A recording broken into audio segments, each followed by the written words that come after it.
मार्गदर्शक अभंग सेवेकरता निवडलेला आहे। प्रस्तुत अभंगामधून जगद्गुरु तुकोबारायांनी संत भेटीचं दुर्लभत्व सांगितलेलं आहे। विडला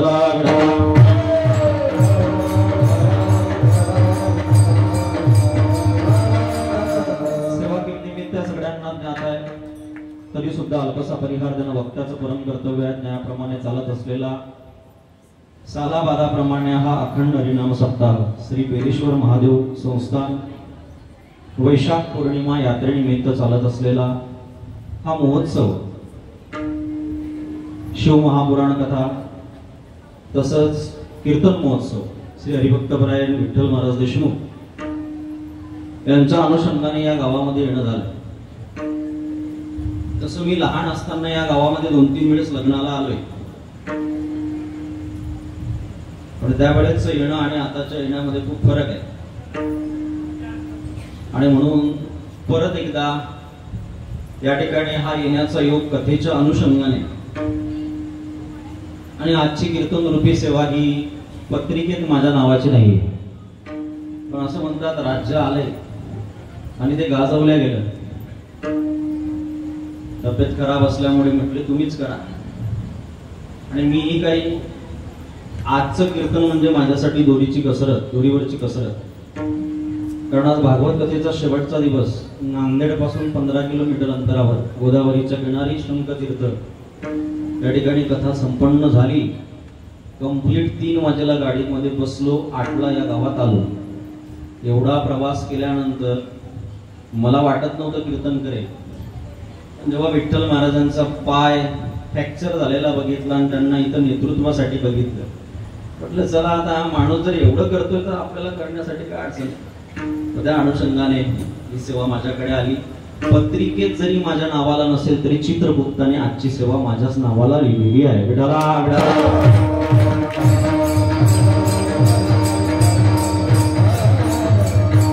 ज्यांच्या अनुषंगाने हा महोत्सव होतो असे सर्व ग्रामस्थ मंडळी, तसंच या संस्थांचे अध्यक्ष श्री गजानन भाऊ उंबरकार, उपाध्यक्ष डॉक्टर सदाफडे साहेब आणि त्यांचे सहकारी असणारे प्रदीप राऊत सर यांच्या कुशल मार्गदर्शनाने आणि सर्व ग्रामस्थांच्या अनुषंगाने हा भव्य दिव्य महोत्सव या ठिकाणी संपादन होतो। आजची ही 6व्या दिवसाची कीर्तन रूपी सेवा माझ्याकडे आली। प्रस्तुत अभंगामधून श्रीमंत जगद्गुरु तुकोबारायांनी या ठिकाणी संत भेटीचं दुर्लभत्व व्यक्त केलेलं आहे। तुम्हाला काही माझा परिचय देण्यासारखी गरज, बरेच जण हे बघायला आले, दीदी एवढी चांगली कथा करतात, त्यांचे ते कसं करत असतील, काही जण हेच चेक करायला आले।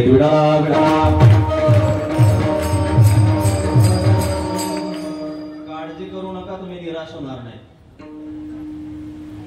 श्रीमंत जगद्गुरु तुकोबारायांनी या अभंगामध्ये संत भेटीचं दुर्लभत्व व्यक्त केलंय। काय गरज आहे महाराज, आमच्या जीवनामध्ये संत भेटी व्हावी, दुर्लभ गोष्ट तुम्ही आम्हाला जगताच्या समोर का मांडतात? तर कारण असं आहे, माणसाचं जीवन परिपूर्ण त्या वेळेला होतं ज्या वेळेला त्याच्या जीवनामध्ये भगवंताची अनुभूती होती। एका देवाची अनुभूती जर मनुष्य जन्मामध्ये नसेल तर ते जीवन परिपूर्ण आहे असं आपल्याला कधीच म्हणता येत नाही। सर्वस्व मिळालंय, 4.5 फुटाचा एक व्यक्तिमत्व या भारतात आला आणि या भारतामध्ये आल्यानंतर त्याने अर्ध्या जगतावर सत्ता गाजवली।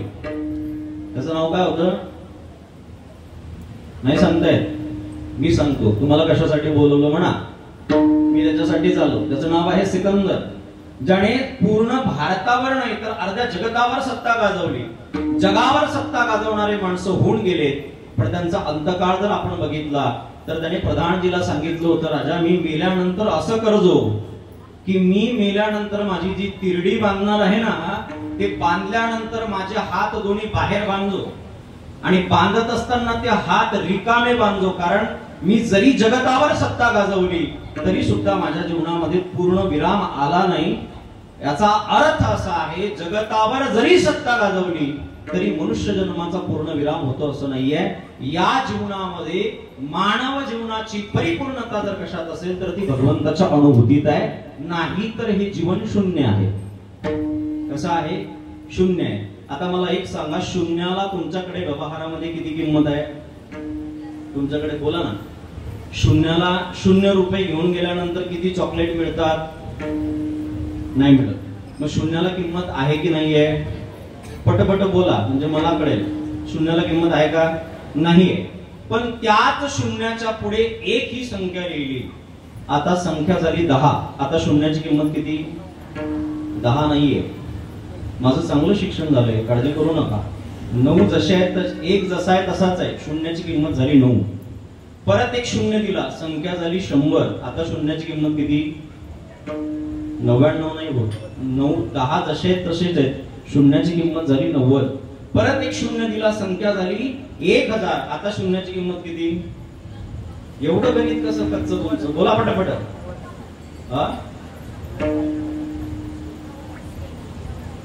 तुम्हाला भाषा कळत नाही का माझी? आता मला विदर्भातली बोलताच येत नाही, कारण मी 25 वर्ष झाले तिकडे गेलो, पुन्हा इकडे आलोच नाही. आता आमच्याकडे पुणे जिल्ह्यामध्ये माणसं मेल्यावर जाळतात. इकडे कसं आहे? सारखंच आहे. विठ्ठल आला, विठ्ठल.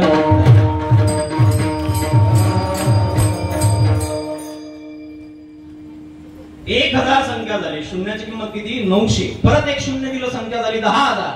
आता शून्याची किंमत किती? 9000. बोलत चला तुम्ही, म्हणजे मला कळेल. चालू देऊ का रात्रभर असंच? मी गणित शिकवायला नाही आलो तुम्हाला. मला एक सांगा, शून्याला किंमत आहे की नाहीये? पहिले नाही म्हटले, आता याला 2 तोंडी म्हणतात. पहिले नाही म्हटले, आता म्हणतात हो. आहे शून्याला किंमत, पण एवढी 10,000 संख्या झाली, पुढचा एक पुसून टाकला. किती राहिले? किती राहिले? शून्य राहिले. याचा अर्थ असा आहे, शून्याला किंमत आहे, पण त्याच्या पाठीमागे एक असेल तर, नाही तर शून्याला किंमत नाहीये. जगद्गुरु तुकोबाराय याच्या पुढची भाषा बोलतात. फाटा पहा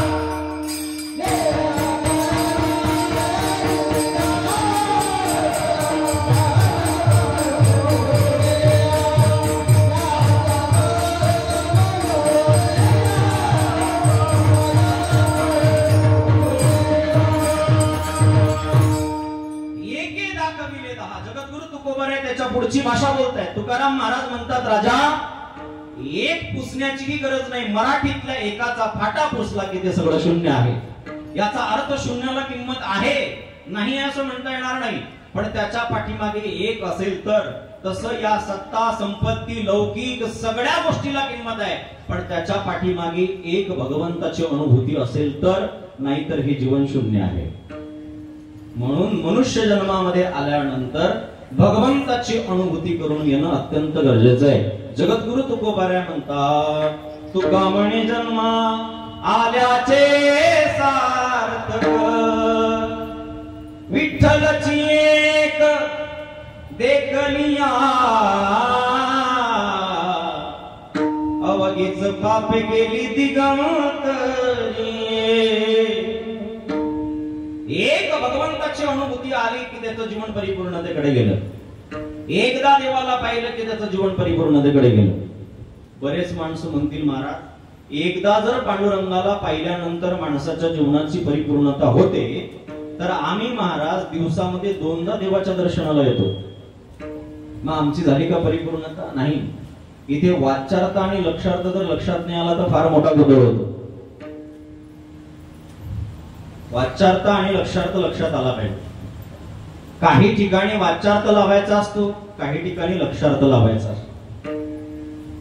एक आजीला फार त्रास झाला आणि त्रास झाल्यानंतर नातू तिला दवाखान्यात घेऊन गेले. दवाखान्यात घेऊन गेल्यानंतर डॉक्टरांनी सांगितलं, आजीची तब्येत सिरियस आहे, कफ दाटलाय. असं करा म्हटले, घरी जाऊन मी तुम्हाला हे 2 औषधी देतो. सकाळी 2 चमचे, संध्याकाळी 2 चमचे औषध हलवून द्या. आता हे जास्त शिकलेले घरी गेले. 10 वाजले, घड्याळात बघितले. आता आजीला औषध द्यायचंय. 2 चमचे आजीच्या तोंडात टाकले. काय? औषध, आणि तोंडात औषध टाकल्यानंतर त्यांच्या लक्षात आलं आजींना हलवून औषध द्यायचं होतं. एकाने हात धरले, एकाने पाय धरले. आजीला इतकं हलवलं की परमनंटच हलवून टाकलं. ते वाचार्थ आणि लक्षार्थ जर लक्षात नाही आला तर फार मोठा गोंधळ होतो. इथे विठ्ठलची एक देखली, एकदा देवाला बघणं सांगितलंय, पण कुठल्या भूमिकेने सांगितलंय. आपल्याला इथून 500 किलोमीटरचा पांडुरंग परमात्मा दिसतोय. आपल्याला इथला गावातला मंदिरातला पांडुरंग परमात्मा दिसतोय. पण जो भगवंताने गीतेमध्ये सांगितलाय बिलकुल घटभीतर आहे. सर्वस्य चाहम हृदि सन्निविष्टो मत स्मृती ज्ञान नमोहणंच वेदेच सर्वे रहमेव वेद्यो वेदांत कृत वेद विदेव चाहम. जो प्रत्येकाच्या घटभीतर आहे, प्रत्येकाच्या हृदय पटलामध्ये आहे. ज्ञानोबारांनी त्याचं विस्तृत वर्णन केले. तैसा हृदयामध्ये विरामो असता सर्व सुखाचा आराम का भ्रांतासी काम विषयावरी. जिथपर्यंत तो भगवंत आपल्याला दिसत नाही तिथपर्यंत मानव जीवनाची परिपूर्णता आहे असं आपल्याला कधीच म्हणता येत नाही. एखाद्या माणसाला जर 500 किलोमीटरचा दिसतोय, गावातल्या मंदिरातला दिसतोय, पण शेजारच्यातला दिसत नाही, सासूतला दिसत नाही, सुनेतला दिसत नाही, याचा अर्थ असा आहे त्याला लांबचं दिसतंय, जवळचं दिसत नाही. बरोबर आहे ना? बरोबर आहे का चुकीचं आहे? ज्याला जवळचं, समजा आता मला इथून लांबचं वाचता येतं जय माता माता दी साऊंड सर्व्हिस बेलाड, पण मला बिलकुल जवळचं दिसत नाही, इथे ज्ञानेश्वरी ठेवली आहे, तर याचा अर्थ काय? मला जवळचा नंबर लागला, मी कोणाकडे जाऊन चेक केलं पाहिजे? हृदयरोग तज्ञ, अस्थिरोग तज्ञ, बोला ना पटक्यात. डोळ्याच्या डॉक्टरकडे. बरोबर आहे ना? डोळ्याचा डॉक्टर काय करेल? डोळ्याचा डॉक्टर त्यांच्याकडे गेल्यानंतर एक नंबर तुम्हाला लिहून देईल. त्या नंबराचा चष्मा तुम्ही बनवला की तुम्हाला जवळचंही वाचता येईल, लांबचंही वाचता येईल. तसं आपल्याला बिलकुल आपल्या प्रत्येकाच्या घटभीतर असणारा, हृदयामध्ये असणारा भगवंत दिसत नाही, मंदिरातला दिसतोय. याचा अर्थ असा आहे आपल्याला जवळचा नंबर लागलाय. कुठं जाऊन चेक केला पाहिजे? संतांजवळ जाऊन चेक केला पाहिजे. ते संत तुम्हाला तो नंबर सांगतील. त्या नंबराचा चष्मा बनवला की तुम्ही तुमच्या हृदयातला भगवंत बघू शकता. पुढचं बोलू का? जो आपल्यातला देव बघू शकत नाही तो जगात कधी बघेल? विठ्ठला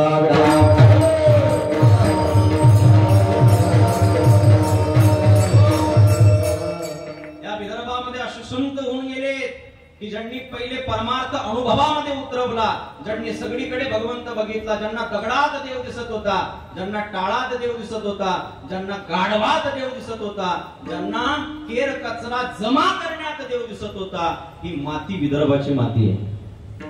प्रत्येक ठिकाणी देव दिसत होता. आपल्याला मंदिरात जाऊन दिसत नाही, आपला नंबर चेक केला पाहिजे. आणि म्हणून मानव जीवनाची परिपूर्णता जर कशात असेल तर भगवंताच्या अनुभूतीत आहे. चला अजून एक सांगतो. मानव देह मिळालाच त्याच्यासाठी. देवी दिला देह भजन घोमटा. मानव देह जर कशासाठी मिळाला असेल तर भगवंताच्या अनुभूतीसाठी. ज्याच्यासाठी मिळाला त्याच्यासाठी जर त्याचा उपयोग नाही केला तर ते आपण देवाला केलेलं वचन, दिलेलं वचन आणि त्या वचनाला मुकलेले आपण चुकीचे माणसं ठरवू.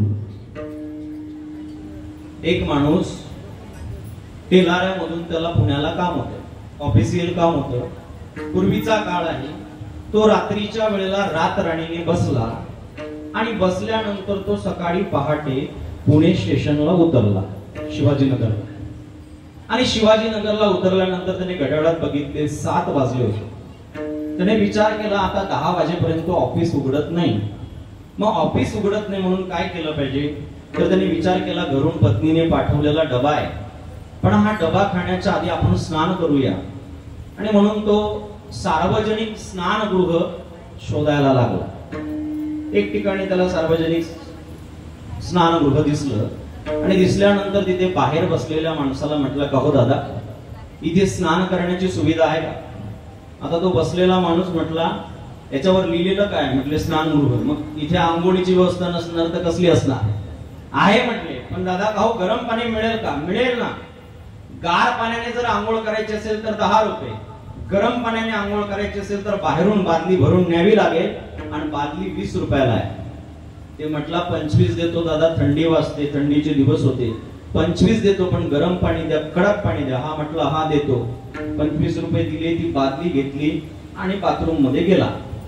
आता सार्वजनिक शौचालयामध्ये, सार्वजनिक स्नानगृहामध्ये कोण काय लिहिल याची काहीच गॅरंटी नसते. त्याने जिथे शर्ट अडकवला, जिथे बॅग अडकवली, तिथे वाक्य लिहिलेलं होतं, अरे इकडे काय बघतो, तुझ्या पाठीमागे बघ किती सुंदर नजारा आहे. तो मागे बघायला लागला. तिथे लिहिलं होतं, राजा इकडे काय बघतो, तुझ्या उजव्या हाताला बघ किती सुंदर नजारा आहे. तो उजव्या हाताला बघायला लागला. तिथे लिहिलं होतं, राजा इकडे काय बघतो, तुझ्या डाव्या हाताला बघ किती सुंदर नजारा आहे. तो डाव्या हाताला बघायला लागला. तिथे लिहिलं होतं, अरे इकडे तिकडे काय बघतो, या बाथरूमची अशी रचना केलेली आहे की सगळे तारांगण या बाथरूम मध्ये वरून टेरेस वरून दिसतात. तो वर बघायला लागला. वर बघायला लागल्यानंतर तिथे लिहिलं होतं, मूर्खा आला कशासाठी होता, आंघोळीसाठी. इकडे बघ, तिकडे बघ, तिकडे बघ, तिकडे बघ. तेवढ्यात सांगू का तुम्हाला काय झालं, ते 25 रुपयाची गरम पाण्याची जी बादली आणली होती ना, त्याला पडलेलं होतं छिद्र. त्याच्यातलं सगळं पाणी निघून गेलं आणि हे बिगर आंघोळीचं कपडे घालून बाहेर आलं. हे मी त्याच बोलतो असं नाहीये, असे बरेच जण इथे आले रिकामेच गेले. जन्मा येऊन काय केले,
अनुभूती नाही केली.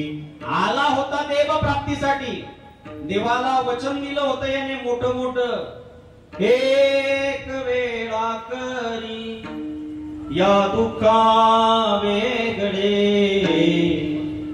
दुरिताचे जाळे उगवुनिया. देवा एकदा या दुःखापासून वेगळं कर. जर केलं ना काय करेल, आठवीन पाय हा माझा नवस, दरवर्षाच्या सप्त्या सप्त्यास. असं म्हणलं मग अभंग कसा आहे, रात्र आणि दिवस पांडुरंगा. कुठं दिलं होतं वचन, आईच्या उदरामध्ये उलटा टाकलेला होता तेव्हा दिलं होतं प्रत्येकाने देवाला. बरेच जण म्हणतात, महाराज आम्ही देवाला दिलेलं तेव्हाच वचन त्याला कसं ऐकू आलं असेल. अरे येड्या, चीटी के पैरों में घुंघरू बजता है, वो भी अल्लाह सुनता है.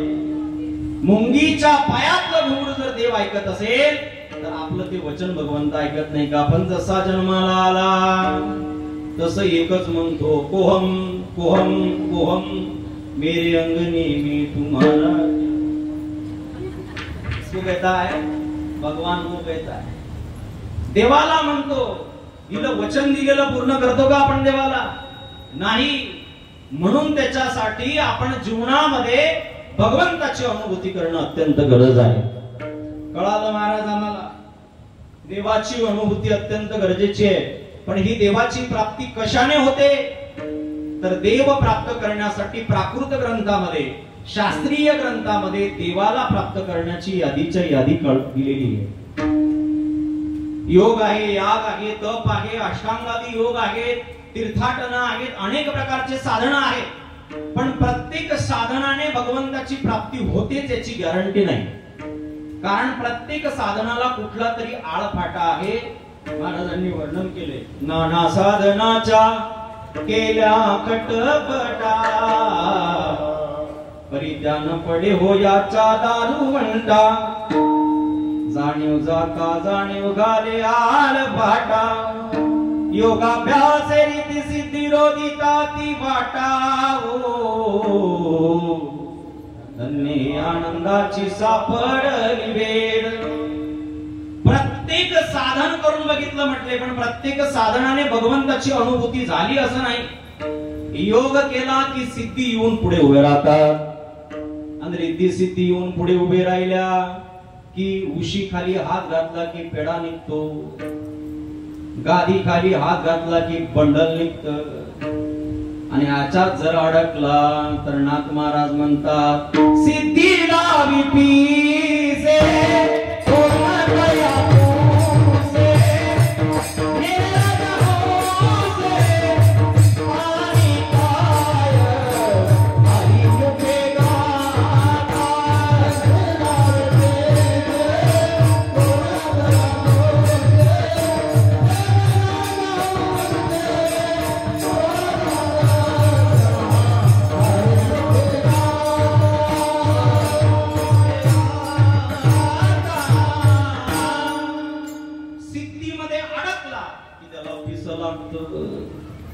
म्हणून सिद्धी योग केला की सिद्धी आडवी येते.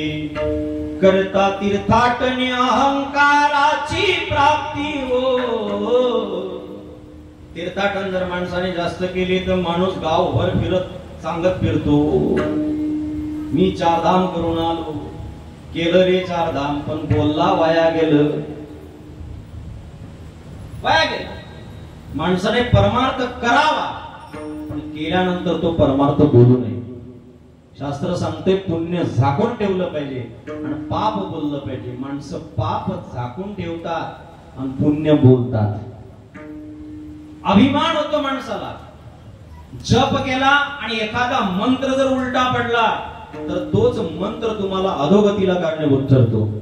प्रत्येक साधन आहे पण त्या साधनाने भगवंताची अनुभूती होतेच. एखाद्याला होईल पण प्रत्येकाला होते याची गॅरंटी नाही.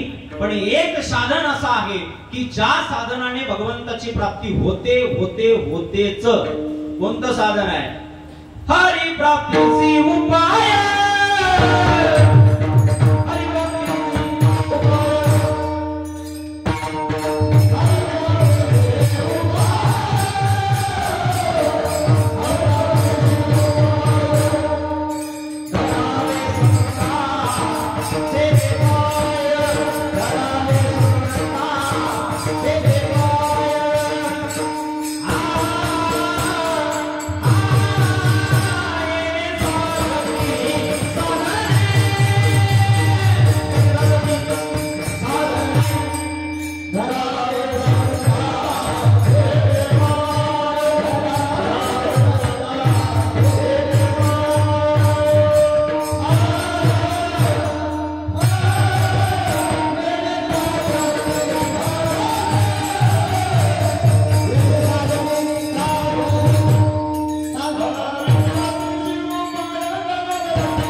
उपाय धरावे संतांचे ते पाय.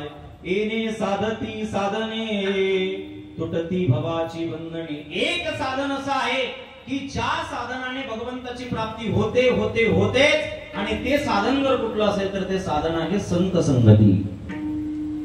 संत संगतीने भगवंताची प्राप्ती 100% होते. 100% होते. सांगू तुम्हाला कोणतंही साधन करा जिथपर्यंत त्या साधनाला संत संगतीमध्ये सिद्ध केल्या जात नाही तिथपर्यंत ते साधन फल देत नाही. कोणतंही साधन करा, मग तुम्ही जप करा, तप करा, कथा ऐका, कथा करा, भजन करा, नाही तर अजून काही करा, जिथपर्यंत त्याला संत संगतीमध्ये सिद्ध केल्या जात नाही तिथपर्यंत ते साधन निष्फळ ठरतं. वेदामध्ये असे मंत्र आलेले जारण, मारण, उच्चाटन. एक मंत्र म्हटला की एखाद्याच्या गाईचं दूध उडतं आणि एक मंत्र म्हटला की एखाद्याच्या गाईचं दूध येतं. एक मंत्र म्हटला की एखाद्याचं विंचू चढतो तर एखाद्याचा विंचू उतरतो. पण हे मंत्र तुम्ही आम्ही म्हटल्यावर भागतात का हो? नाही. या मंत्राला ग्रहणाच्या कालावधीमध्ये बेंबी एवढ्या पाण्यात, वाहत्या पाण्यात या मंत्राचे जितके होमक आहेत तेवढे पूर्ण करावे लागतात. नंतर हा मंत्र सिद्ध होतो, नंतर फल देतो. उदाहरण म्हणून ऐका, नाही तर घरी जाऊन करसाल कुटाने. असलं लई आवडतं लोकांना. कुठलाही मंत्र असो तो सिद्ध करावा लागतो. तसं जप करा, तप करा, योग करा, भजन करा, तीर्थयात्रा करा, सगळं काही करा, पण त्याच्या पाठीमागे संत संगती असेल तर ते सिद्ध होतं, नाहीतर ते सिद्ध होत नाही. मला एक सांगा, हल्ली भजन केलं जातं रंगावं म्हणून का देवाला आवडावं म्हणून? तुमचं काय मत आहे? पटकन बोला, का माईक घेऊन येऊ तिकडे? बोला पटकन. रंगावं म्हणून केलं जातं का देवाला आवडावं म्हणून केलं जातं? बरं चला, तुम्ही म्हणत असणार देवाला आवडावं म्हणून जर केलं जातं, तर तुमच्या गावात जर भजन करणारे भजनाला आले तर भजनाच्या इंटरव्हल मध्ये सेंटरला तंबाखू, बिडी, गुटखा, अजून काय काय असतं, चहा, हे सगळं कशाला? म्हणजे याचा अर्थ भजन रंगावं म्हणून केलं जातं का देवाला आवडावं म्हणून केलं जातं? देवाला आवडावं म्हणून जर भजन केलं जात असेल तर त्याला काहीच लागत नाही. आपल्याच विदर्भातले एक संत होऊन गेले, दगडाचा टाळ होता, पण अख्ख्या भारताला ज्यांनी भजनाची ताकद काय असते हे शिकवलं, यात नवल नाही. तर मध्य प्रदेश पर्यंत ज्यांनी आपल्या या भजनाची पताका घेऊन हा धर्म वाढवला आणि हिंदू धर्माची संस्कृती तिथपर्यंत दाखवली, कशाला म्हणतात? मी असं ऐकले, राष्ट्रसंत गाडगे महाराज सुद्धा या गावात येऊन गेले. तुम्हाला माहितीये, त्यांच्याकडे टाळ नव्हता, पखवाज नव्हता. काय होतं? दगडाचे टाळ. दगडाचा टाळ होता. दगडाच्या टाळाने विचार इतके उंच होते की राष्ट्रसंत गाडगे महाराजांचं नाव आजही आदराने घेतलं जातं. काय कारण आहे? राष्ट्रसंत गाडगे महाराजांसारखा त्याग या जीवनामध्ये कोणीच केलेला नाही. चला एक उदाहरण सांगतो तुम्हाला, म्हणजे लक्षात येईल. राष्ट्रसंत गाडगे महाराजांचं सगळ्यात शेवटचं कीर्तन इंदोरला होतं. कुठं होतं? इंदोरला होतं. ज्या कीर्तनामध्ये भारताचे पहिले पंतप्रधान येणार होते. कोण येणार होते? कोण होते भारताचे पहिले पंतप्रधान? जवाहरलाल नेहरू. पहिले पंतप्रधान त्या ठिकाणी येणार होते. सगळा समाज लोटलाय तिथे, भयानक समाज एकत्रित झालाय.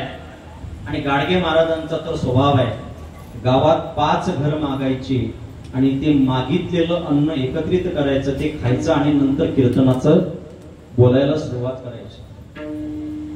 गाडगे महाराज गेले एका गल्लीमध्ये आणि गेल्यानंतर भिक्षा मागायला लागले. मधुकरी द्या, काहीतरी धर्म करा.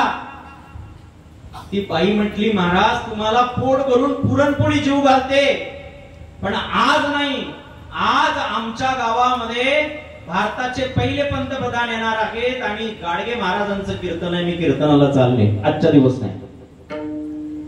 अरे ज्याचं कीर्तन ऐकायला जाते तो समोर आहे, तरी सुद्धा म्हणते मी कीर्तनाला चालले, आज नाही. गाडगे महाराज पुढच्या घरात गेले आणि घरामध्ये गेल्यानंतर तिथे 3-4 घरांमध्ये मधुकरी मागितली, तिथल्या लोकांनी दिली. पंतप्रधान आले, सगळा समाज आला, पण महाराज आले नाही. महाराजांचं आगमन झालंय. डोक्यामध्ये गाडगं घातलेलं आहे. गाडगे महाराजांचं नाव गाडगे नव्हतं. काय नाव होतं? वराडातल्या शेंडगावाला जन्म डेबूचा झाला, देवकी नंदन गोपाला. डेबूजी नाव होतं, पण ज्या गाडग्यामध्ये जेवण करतात त्याच गाडग्यात पाणी पितात आणि तेच गाडगं डोक्यावर ऊन लागलं की घेतात, म्हणून नाव पडलंय गाडगे महाराज.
सिंड गावाला जन्म डेबूचा झाला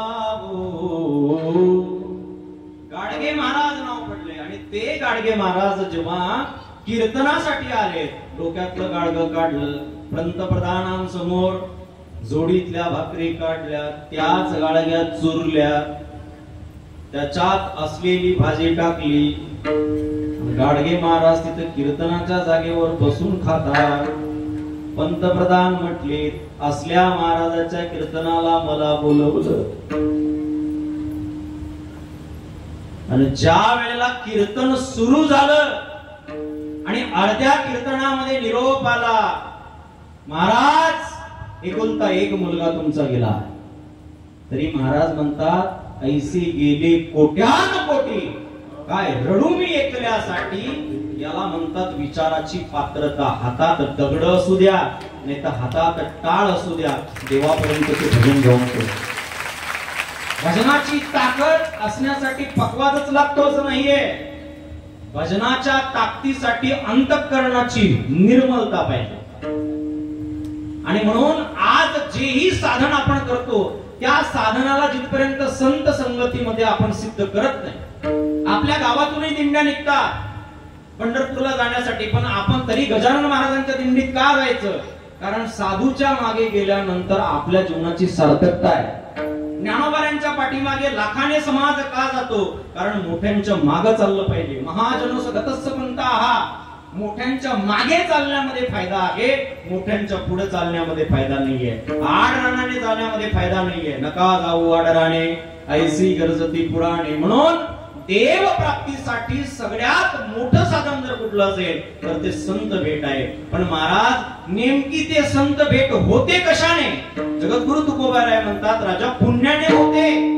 पण कोणतं पुण्य आहे ते यथार्थ सांगता येत नाही. म्हणून अभंगाची सुरुवात प्रश्नार्थक शब्दाने केली. कोण पुण्य कोण गाडे,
संत भेटीसाठी पुण्याची गरज आहे. शब्द वापरला कोण.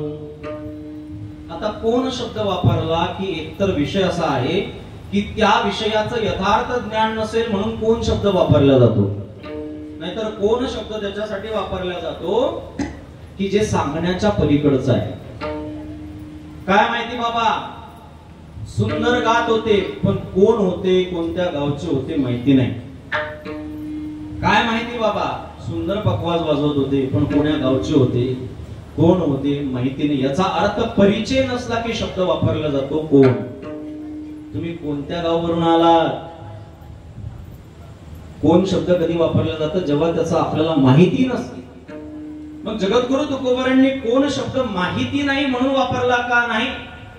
तुकोबारांना संत भेटीला कोणतं पुण्य लागतं माहिती नाही का? माहिती आहे, पण संत भेटीसाठी जे पुण्य लागतं ते सांगण्याच्या पलीकडचं आहे म्हणून तुकोबार हे शब्द वापरतात कोण. असं कुठलं पुण्य आहे? कारण इथे जन्माला आलेला प्रत्येक माणूस पुण्य घेऊनच जन्माला आलाय. या मनुष्य देहाची शिदोरी जर का असेल तर पाप पुण्य समान समी तैच पावी जे कर्मभूमी. मनुष्य देहाची जर शिदोरी काय असेल तर ते पाप पुण्य आहे. मग पुण्य माझ्याही जवळ आहे, पुण्य तुमच्याही जवळ आहे. पुण्य पखवाज वाजवणाऱ्याकडेही आहे, पुण्य शूटिंग करणाऱ्याकडेही आहे, विनेकऱ्यांकडेही आहे. पुण्य सगळ्यांकडे आहे, पण सगळ्यांकडच्या पुण्याने संत भेटी होत नाही. संत भेटीसाठी जे पुण्य पाहिजे ते पुण्य असं अनन्य साधारण पुण्य पाहिजे. मग सांगण्याच्या पलीकडचं असलं की तिथे अनुमानाने काही गोष्टी सिद्ध होतात. चला, ज्यांना ज्यांना भेट झाली त्यांना त्यांना विचारू, तुम्हाला कोणतं पुण्य तुम्ही अनुकरणामध्ये आणलं की ज्या अनुषंगाने आम्हाला तुम्हाला संतांची भेट झाली. या वारकरी संप्रदायाचा पाया ज्यांनी रचलाय मुक्त कैवल्य तेजोनिधी ज्ञानोबा आहे, त्यांना विचारू, ज्ञानोबा आहे तुमच्या जीवनामध्ये सद्गुरु निवृत्तीनाथ महाराज तुम्हाला कोणत्या पुण्याने भेटले? तेव्हा ज्ञानोबांनी एकच समीकरण वापरलंय, पूर्वजन्मी सुकृत थोर केली ती मजाजी फळासी आली ओ परमानंद मानसी भेटी झाली संताची पूर्वजन्मी सुकृत थोर केली. अनेक जन्माचं सुकृत उदयाला आलं त्यावेळेला मला साधूची भेट झाली. अर्जुन सुद्धा हेच बोलतात, प्रभू आगवेनी येणे जन्मे जिये पुण्य केली म्या उत्तमे ती येणी टकची अंगे सद्गुरु तुवा. मला सद्गुरु रूपाने भगवंत कधी प्राप्त झाले तर अनेक जन्माचं पुण्य उदयाला आलंय. ज्यांचा अभंग आहे त्या ज्ञानोबारांना विचारलं ते तुकोबार सुद्धा तेच बोलतात, पुण्य फळले बहुधा दिवसा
बहुता दिवसा भाग्य उदयाचा ठसा झालो सन्मुख तो कैसा संत चरण पावलो. अनेक जन्माचं पुण्य उदयाला आलं त्यावेळेला संत भेट झाली. पण नेमकी महाराज सांगा ना आम्हाला, एक पंगत घातली की संताची भेट होते का? सप्त्याला 5,000 दिले की संताची भेट होते. पैशाने माझ्यासारख्याची भेट होईल, पण संतांची भेट पैशाने हो. संतांच्या भेटीसाठी पैसा लागत नाही. संत भेटीसाठी सगळ्यात महत्वाचं पुण्य जर कुठलं आहे तर ऐका, निष्कामता निजदृष्टी अनंत पुण्य कोट्यानु कोटी रोकड्या लावी जई पाठो वाटी तई होय भेटी हरिप्रियाची. काय शब्द वापरलेत ऐका. निष्काम पुण्य असावं आणि ते चिल्लर नाही, रुपया आठाने नाही. काय असलं पाहिजे म्हटले 500चं बंडल रोकड्या. 2000चं बंद झालं नाही तर 2000चं बोललो असतो, पण 500चं बंडल कडक नोटा असल्या पाहिजे त्या पुण्याच्या. निष्काम. आजकाल निष्काम पुण्य केलं जातं का? अहो रुपयाची आरती करतात. तुमच्याकडे कापूर किती रुपयाचा जाळतात? किती रुपयाचा जाळतात? 1 रुपयाचा. लई दानशूर महिला असेल तर 5चा झाडत असणार एका आरतीला. पण एका आरतीमध्ये काय काय मागून घेते. सुख संपत्ती घर आवे कष्ट मिटे तनका 1 रुपये में भी पी जावे शुगर भी जाए पैसा भी बिगर काम करे घर आए और कोई दुख हो तो वो भी चला जाए. ओम जय जगदीश हरी. 1 रुपयात महादेवाला नोकरीला ठेवलं. आपलं एवढं पुण्य. एकाने पंखा दान केला. अध्यक्ष साहेब तुमचे इथं दान केलेत ना पंखे? एकाने पंखा दान केला आणि पंखा दान केल्यानंतर कशासाठी केला? लोक हरिपाठ करतात म्हणून केला. रोज हरिपाठ होते म्हणून त्याने पंखा दान केला आणि 3 पात्यावर 3 पिढ्याचं नाव टाकलं. किती पिढ्याचं? 3 पिढ्याचं नाव टाकलं. 3 पिढ्याचं नाव टाकल्यानंतर हरिपाठ सुरू झाला आणि अर्ध्यात पंखा दान करणारा आला आणि त्याने बटन बंद केलं. हरिपाठाला बसलेले म्हणले बटन का बंद केलं? एवढं गरम होतंय तुम्ही बटन बंद केलंय पंख्याचं. ते म्हणला मी माझ्या पंख्याचा मालक मी आहे. मी पंखा दान केला आणि माझ्या पूर्वजांचे नाव जर दिसत नसतील तर पंखा काय कामाचा? आता मला सांगा पंखा दान नावासाठी केला होता का हवेसाठी केला होता? असल्या पुण्याने साधूची भेट होत नाही. निष्काम पुण्याने कोणी लग्न करा नाहीतर कोणी कुठली मुंज करा नाहीतर साखरपुडा करा. 1 रुपया सुद्धा घेतला जात नाही या मंदिरामध्ये. याला म्हणतात निष्काम पुण्य. वाजवा टाळी. पैसे दिलेत तुम्ही मंदिरात. मी असं ऐकलं. धन्य आहेत इथले अध्यक्ष असतील, उपाध्यक्ष असतील, खजिनदार असतील.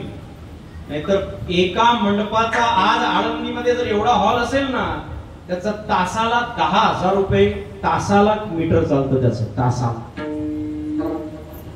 फुकटमध्ये देतात म्हटले. निस्वार्थ सेवा याला म्हणतात निष्काम पुण्य. त्याच्यासाठी केलंय त्याच्यासाठी त्याला उपयोगाला आणलंय. असं निष्काम पुण्य ज्या वेळेला केलं जातं. माणसं कधी कधी म्हणतात महाराज मंडपात पुत्र नव्हतं. झालं काय? पुत्र नव्हतं. हो अरे झालं काय? पुढं बोल. कोणीच नव्हतं. मी एकटा होतो. बरं पुढं काय? सगळा मंडप एकट्याने झाडला. बोलला ना वांग्यात घोड गेलं. जर बोलला नसता तर निष्काम पुण्य, पण बोलला सकाम झालं. विठ्ठला विठ्ठला.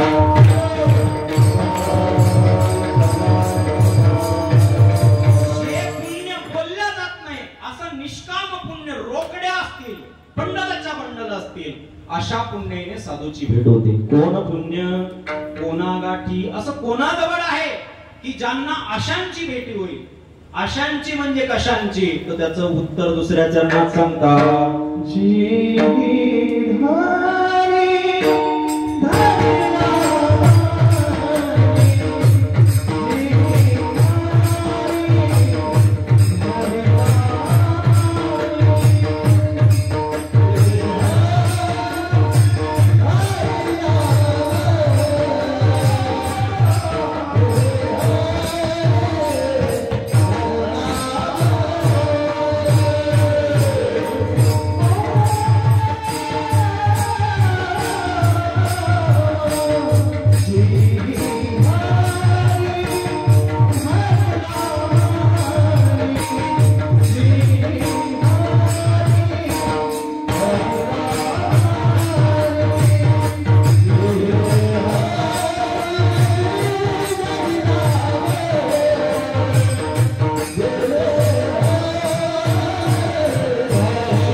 जो करील कीर्तनातील टाळ्यांची टाळाटाळी, मग कीर्तन संपल्यावर त्याला यमक उटाळी. असं वाटू नये असं वाटत असेल तर एकदा जोरात वाजवा टाळी.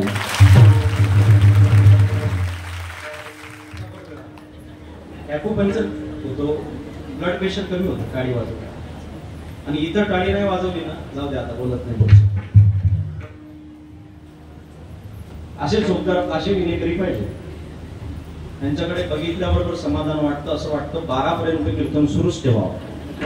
तुमचं काय मत आहे? होच म्हणतायत तुम्ही. ओव्हर टाइम देणार आहेत का मला? विठाला विठाला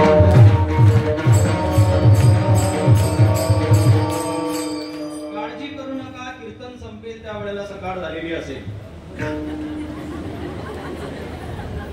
असं काही नाही, वेळेत कीर्तन संपणार. कोणत्या संतांच्या भेटीसाठी पुण्य लागतं? जगद्गुरु तुकोबाराय म्हणतात, जी हरी धरिला म्हणी, ज्यांनी मनामध्ये हरीला धारण केलंय अशा संतांच्या भेटीसाठी पुण्य. संतांचं लक्षण सांगत असताना अंतरलक्षण सांगितलं. पायांगाने आपण ज्याला साधू म्हणतो तो साधू असतो तसं नाहीये. भगवे कपडे घातले की आपण साधू म्हणत असणार. तर जगद्गुरु तुकोबाराय म्हणतात, भगवे तरीश्वान सहज वेश त्याचा, येते अनुभवाचा काय पंत. कुत्र्याला सहजच भगवा कलर असतो, पहिले त्याला संत म्हणा. संत कोणाला म्हटलं जातं? ज्याचे केस वाढले, जटा वाढल्या, त्याला संत म्हटलं जातं. जगद्गुरु तुकोबाराय म्हणतात, तरी जंबू या सहजा वेशा. रणोबाऱ्यांची भाषा आहे. त्या अस्वलाला संत म्हणा, ज्याच्या नखापासून केसापर्यंत केसच केस आहे. संत कोणाला म्हणतात? भागवतामध्ये वर्णन आलेलं आहे, अनेक ठिकाणी वर्णन आलेलं आहे. ते दीक्षभक्त कारुणिका सुरत सर्व देहिनाम अजात शत्रव शांता साधव साधुभूषणा. हे साधूचे लक्षण आहे. तेची संत ज्यांचा येत विठ्ठली, नेणती काही काना टुना नामस्मरणा वाचुनी.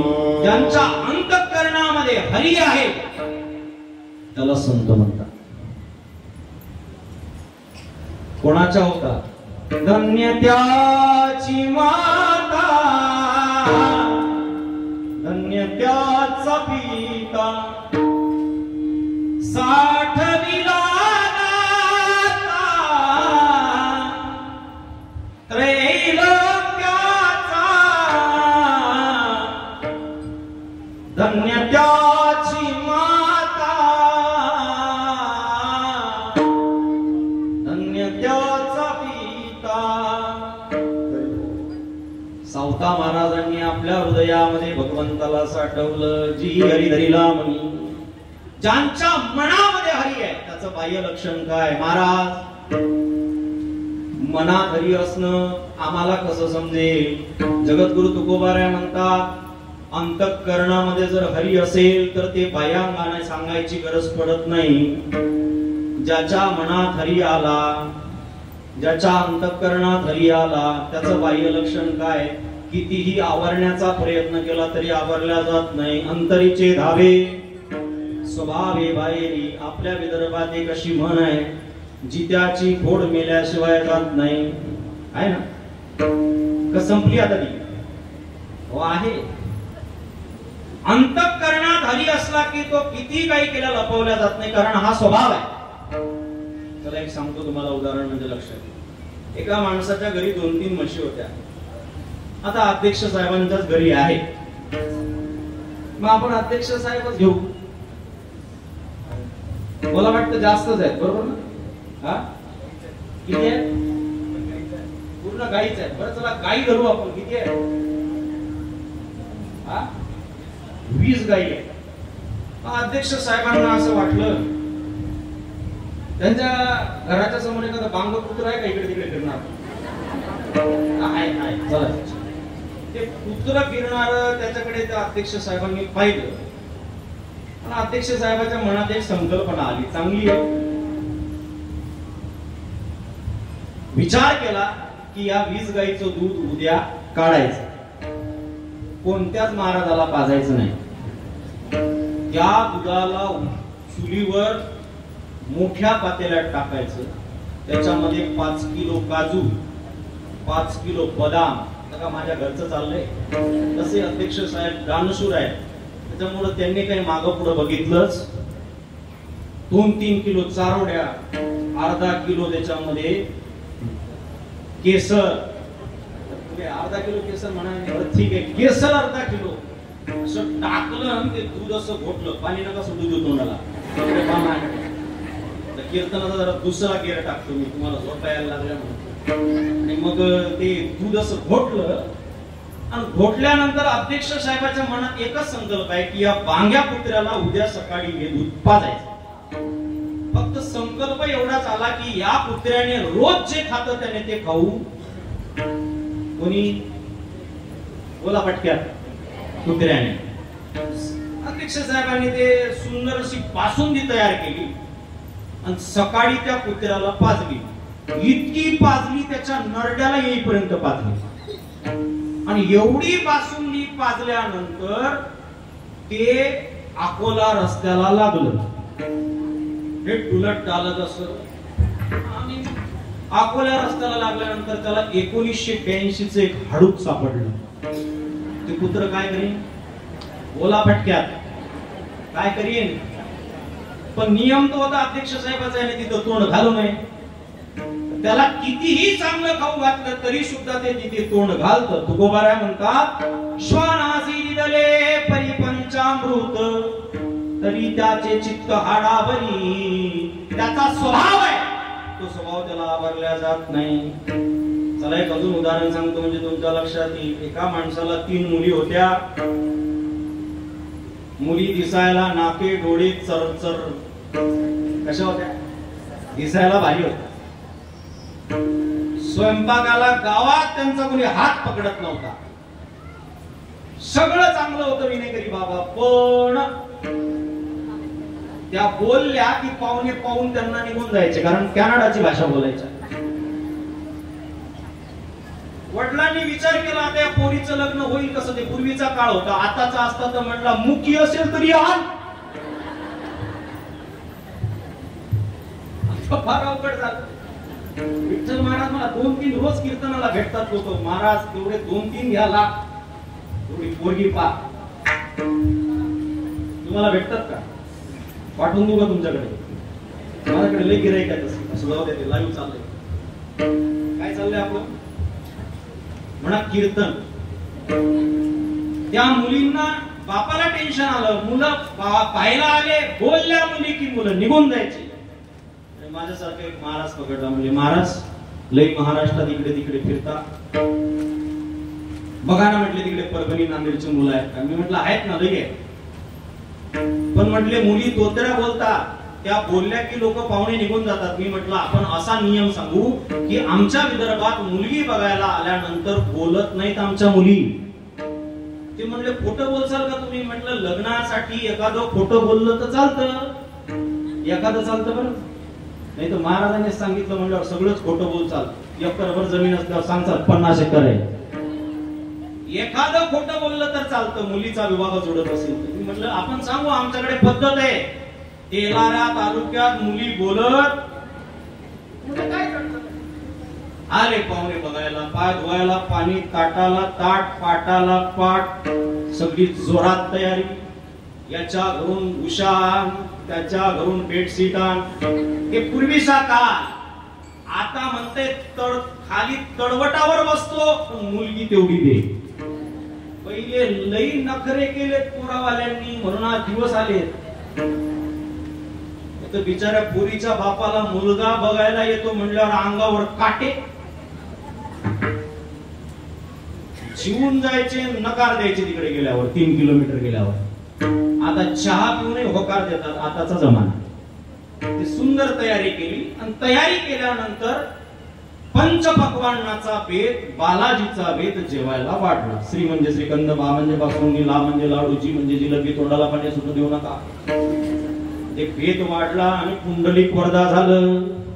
जसं पुंडलिक वरदा झालं, जेवण अर्ध्यात गेलं आणि एका टोपीवाल्या म्हाताऱ्याने डोक्याला हात लावला.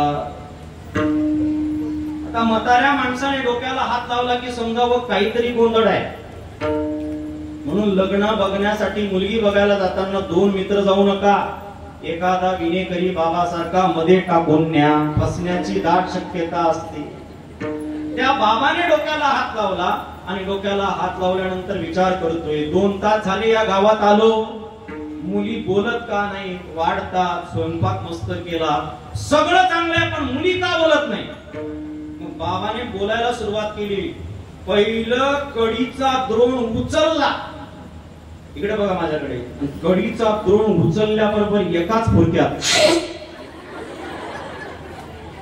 शेजारचा म्हणला, राजा कधी पाहिली होती की नाही कडी? ते म्हणला, गाप रे, तुला कळत नाही. परत दुसऱ्यांदा ती मुलगी वाढायला आली, परत त्याने तो द्रोण उचलला एकाच फुरक्यात.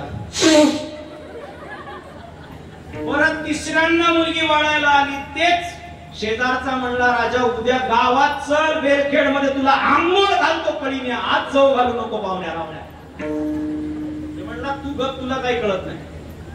तिसऱ्यांदा मुलगी आली आणि एकाच फुरक्यात सगळी कडी पिऊन टाकली. आता मला माझं पोट भरलं म्हणून फोडका काही मारत नाही.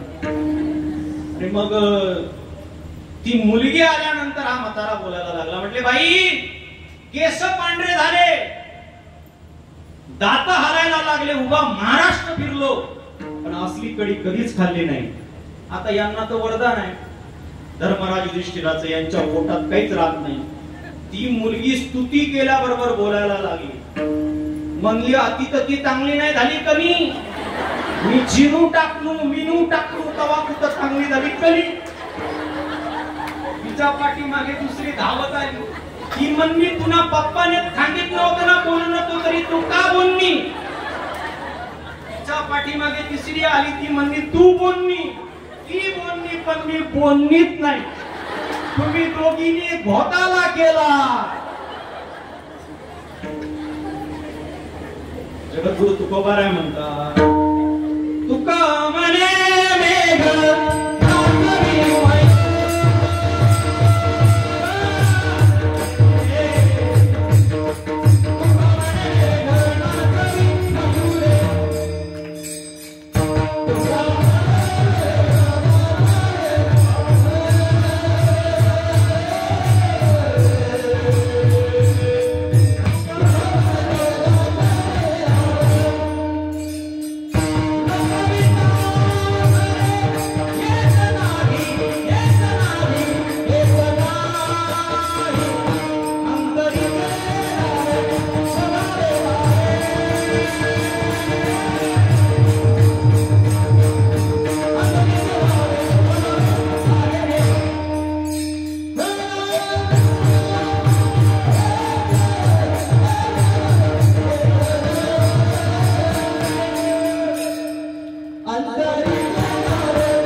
उदाहरण 4-5. अंतःकरणात जे असतं ते कितीही आवरण्याचा प्रयत्न केला तरी आवरल्या जात नाही. चला एक उदाहरण अजून सांगतो आता.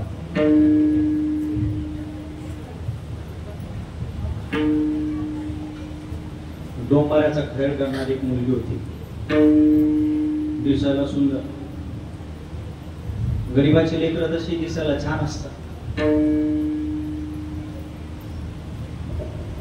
रोज दोरीवरचा खेळ खेळल्याशिवाय पोट भरत नव्हतं. दोरीवरचा खेळ माहिती ना? सुटले सोडा म्हणते, सोडू का घेतो? ते रोज दोरीवरचा खेळ करत होती आणि खेळ केल्यानंतर तिचा एक स्वभाव होता, काहीतरी धर्म करावं माय, भाकर तुकडा असेल तर वाढावं माय, रोजचा तिचा नियम. ते दोरीवर खेळ खेळता खेळता एक दिवस राजाची स्वारी त्या दिशेने गेली आणि राजाची स्वारी त्या दिशेने गेल्यानंतर राजेसाहेबांनी बघितलं, म्हटले कोणाची मुलगी आहे? अहो ते आपल्या गावातला ते खेळ नाही करत का, तो जादूगार, त्याची मुलगी आहे. म्हटले त्याला विचार. राजेसाहेबाला मुलगी पसंत पडली, तुझ्या मुलीशी राजाला लग्न करायचंय. आता राजा म्हटल्यानंतर कोण नाही म्हणे. प्रधानजीने जाऊन सांगितलं, तो म्हटला उद्याच. लग्न ठरलं आणि लग्न ठरल्यानंतर लग्न लागलं. आली लग्न गटी समीप नवला, अक्षिदा पोचल्या का मागे लग्न लागलं. आता राजाचं लग्न कोणाशी लागलं? रोज भाकर वाढावं माय, काहीतरी दान धर्म करावं माय, तिच्याशी लग्न लागलं. आणि लग्न लागल्यानंतर महिला मंडळीचा पहिला कार्यक्रम सुरू झाला. कोणता? लग्न लागतात ना तुमच्याकडे? लागतात. महिला मंडळी एकत्रित झाल्या आणि म्हटल्या, माय आतापर्यंत तुझी अवस्था फार बेकार होती, गावोगावी भीक मागा लागत होती आणि नंतर तुझं पोट भरत होतं, आता तर तू राणी झाली. हे म्हटले उखाण्यात राजे साहेबाचं नाव. ती म्हणली अशी घाबरत नव्हती, आता तर राणी झाली, आता कशी घाबरे, म्हणून तिने नाव घेतलं. ज्याचं लग्न राहिलं त्याने लिहून घ्या, ताट बसा, मी नाव सांगतो तुम्हाला. चांदीच्या ताटात हत्तीचा पाय, चांदीच्या ताटात हत्तीचा पाय, राजे साहेबाला भाकर वाढाव मा. आधी होती दासी,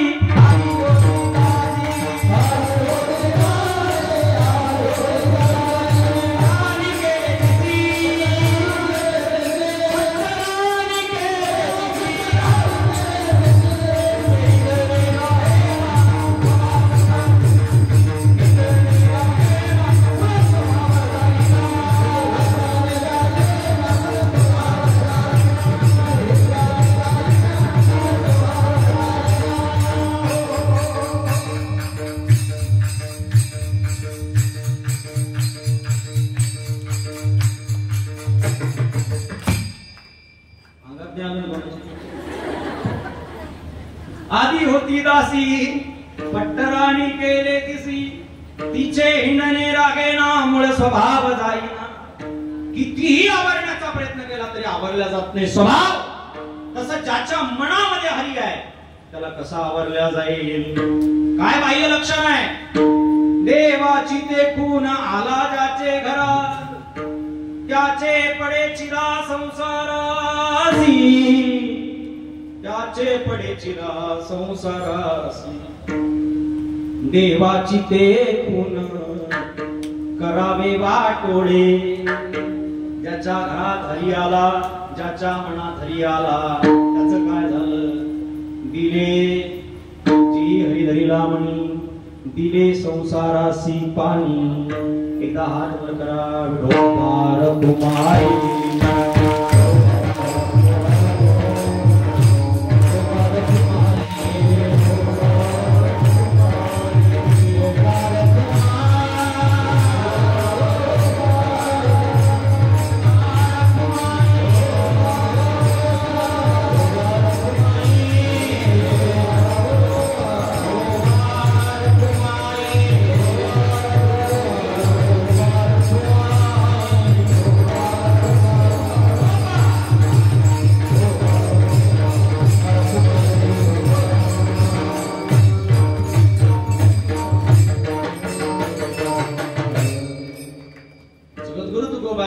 ज्याच्या मनामध्ये हरी आला त्याच्या संसाराला पाणी सुटतंय.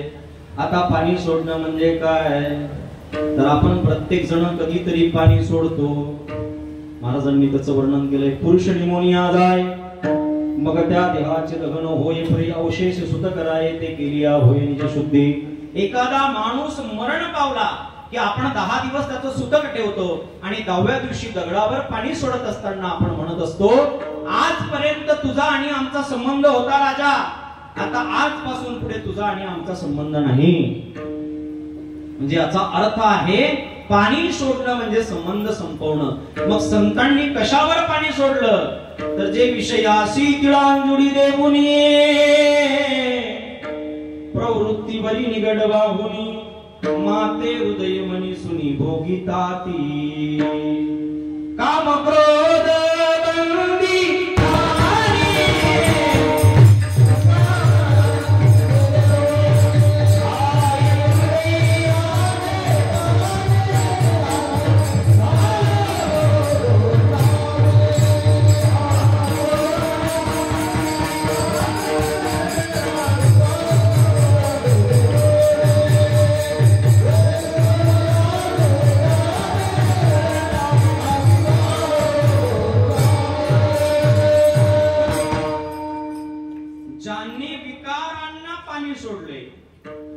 ज्यांनी पंच विषयाला पाणी सोडले त्याला म्हणतात संसाराला पाणी सोडणं.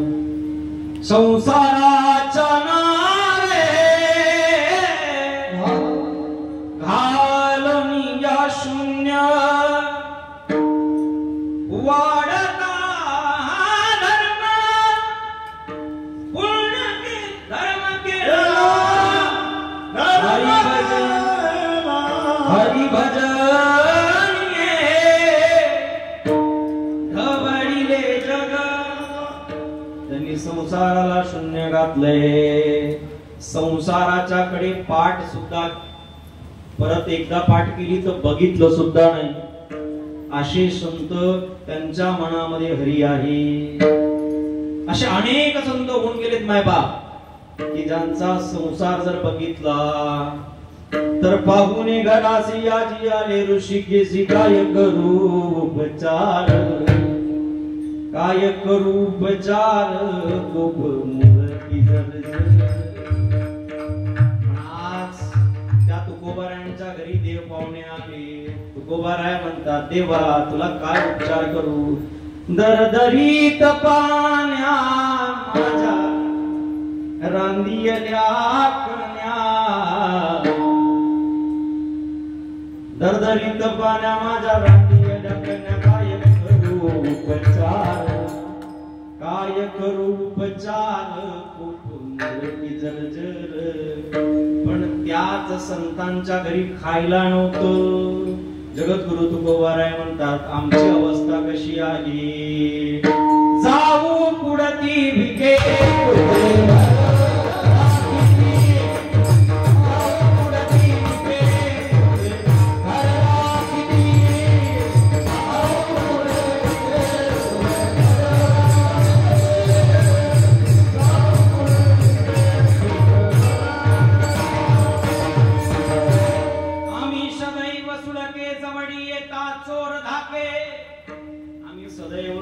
आहोत. आमच्या जवळ यायला चोर सुद्धा कापतो. का कापतो. कारण चोरालाही वाटतं की हे काहीतरी मागून घेईल आपल्याकडून म्हणून चोर सुद्धा त्यांना घाबरतो. असा ज्याचा संसार आहे त्याला म्हणतात संसाराच्या नावे घालून या शून्य. किमया अशी आहे त्यांना खायला मिळालं नाही पण आज आपण त्यांचं नाव घेतलं की ज्ञानोबा तुकाराम संध्याकाळी गुलाबजाम. आपल्या नावाने वडापाव भेटत नाही. तुम्ही म्हणा बरं ढमुक ढमुक माणसाचा मी अमुक अमुक आहे. आमचे बाबा गेले वर आता आम्हाला महिनाभराचा किराणा द्या. ते म्हणजे काही घेणं देणं नाही. पण तुम्ही संतांचं होऊन राहा. तुम्हाला रोज पंचपक्वान्न खायला भेटल्याशिवाय राहणार नाही. हे साधूचे उपकार आहे. म्हणून त्यांनी संसाराला शून्य घातले. संसाराच्या ठिकाणी पाणी सोडले. अशा संतांशी बोलायला मिळालं. अशा संतांची भेट झाली. जगद्गुरु तुकोबाराय म्हणतात असा कोण भाग्यवान आहे. कोण हा भाग्याचा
संत येणं भाग्य आहे, आपल्याशी आपल्या घरामध्ये संत येणं अहोभाग्य आहे, आपल्याशी संत बोलणं परम भाग्य आहे आणि स्वतः संत होणं महाभाग्य आहे. संत गावात, संत आपल्या घरी तसेच येत नाहीत. महाराज म्हणतात भाग्याचा उदय ते हे जोडी संत पाय. भाग्याचा उदय झाल्यानंतर संत भेट होते. देवाची कृपा झाल्याशिवाय संत भेट नाही आणि संताची कृपा झाल्याशिवाय देवाची भेट नाही. हनुमंतजींची जेव्हा बिभीषणासोबत भेट झाली तेव्हा बिभीषण हे म्हणतात अब मोही भरोसा हनुमंता बिनु हरि कृपा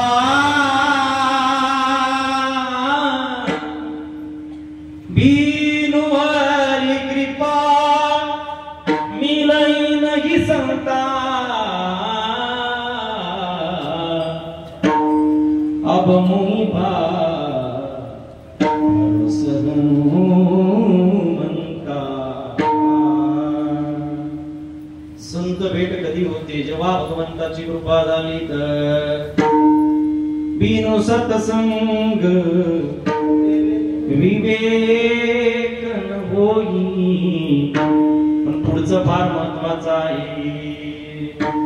राम कृपा बिनु सुरवन सो. रात्रंदिवस शबरी माता भजन करते. कशासाठी? आश्रमात या कधी रे येशील रामा रघुनंदना. श्री रामचंद्र रघुनाथा कधी भेट देसी जाता जाता जाता जाता. तेव्हा कधी भेटशील? राम प्रभू येतात आणि राम प्रभू आलेले बघितल्यानंतर शबरी मातांना काय आठवतं? तुलसीदासजी महाराज वर्णन करतात. श्याम गौर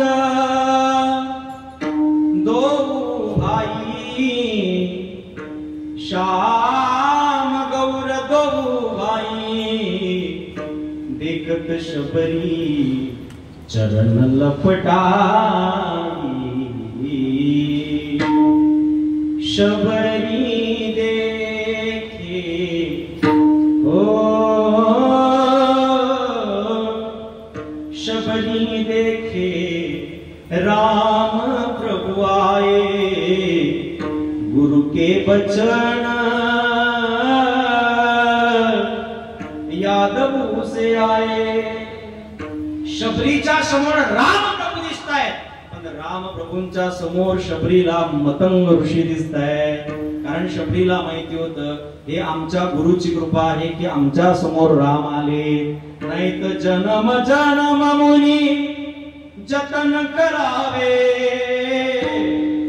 अंतराम कछु आवत नाही. जन्म जन्मांतरी जरी निघून गेले ना तरी सुद्धा देव येत नाही. पण साधूची कृपा झाली की संत गावात येतात. ज्या अर्थी आपल्या गावामध्ये गाडगे महाराज आले त्या अर्थी आपल्यावर देवाची कृपा आहे, साधूची कृपा आहे आणि म्हणून आपलं गाव सुजलाम सुफलाम आहे. साधूच्या कृपेशिवाय हे होत नाही. आज देवाने इतकं सगळं दिलं त्याचं कारण जर का असेल तर संत कृपा आहे. म्हणून तुकोबराय म्हणतात कोण हा भाग्याचा? असं कोणीतरी भाग्यवान असणार की ज्यांना त्या संताची भेट झाली. पण भेट झाल्यानंतर 2-3 मिनिट घेऊ का संपून कीर्तन? तुमचं काय मत आहे? चालू देऊ का? तुम्ही नाही म्हणले तरी मी अभंग सोडणारच आहे ना. काय करे पुढचं पुढं बघू. भेटला एवढा चान्स हात धुवून घेतो आता. कधी भेटणार आहे तुम्ही मला? परत कीर्तनाला भेटल्यानंतर मी विठ्ठल महाराजांना पहिले पाकिट सांगेल. आता बायकोच्या वसिल्याने फुकट यावं लागलं. विरोधाचा सोडा, काय चाललंय आपलं म्हणा कीर्तन. थोडस मला आहे ना बर्डन यायला लागलं, कारण आमच्या वडिलांनी सांगितलं म्हणजे लईच पाहुणे राहून येत नाही तर मी असं कीर्तन. असं काय चाललंय आपलं, आता मीच विसरतो. असं तुम्ही कुठेही गेले तरी मी जागेवर.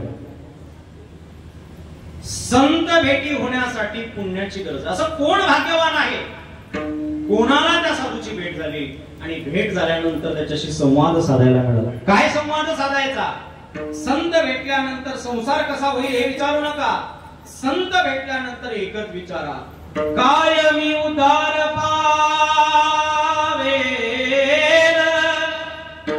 काय कृपा करीन नारायण, ऐसे तुम्ही सांगा संत जन. करा समाधान चित्त माझे, कार्यखंड येईल कर्म, पारुषतील धर्माधर्म, कासयाने कळेल वर्म म्हणून श्रम, वाटतसे ऐसी चिंता करी सदा सर्व काळ. उसावेची हेची वाटे, जे जे भेटे तयासी देव, कृपा करील कामग. माझ्यावर देव कृपा कधी करेल? कधी तो स्वामी भेटेल, कधी ते बिरडे फिटेल. हे साधूला गेल्यानंतर विचारलं पाहिजे. जो संसार अनेक जन्मापासून जो तुटू शकत नाही, जो संसार पुन्हा जन्माला येणं मरणं हा संसार संपत नाही. महाराज करिता विचार तो हा दृढ संसार, ब्रह्मादिका पार उल्लंघवे सामर्थ्ये. असं म्हटलं गेलं संताचा क्षण आणि अन्नाचा कण कधी वाया घालू नये. म्हणून संतांना विचारा, महाराज तो संसार कशाने तुटेल? ते संत सांगतील, तुका म्हणे त्याचे वेगे, तुका म्हणे त्याचे वेगे, तुका म्हणे त्याचे वेगे, तुका म्हणे त्याचे वेगे.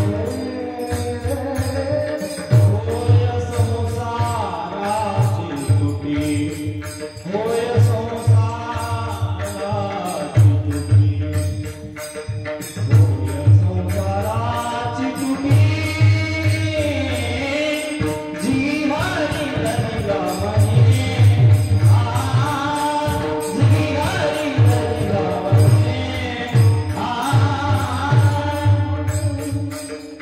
होय संसाराची तुटी, होय संसाराची तुटी, होय संसाराची तुटी,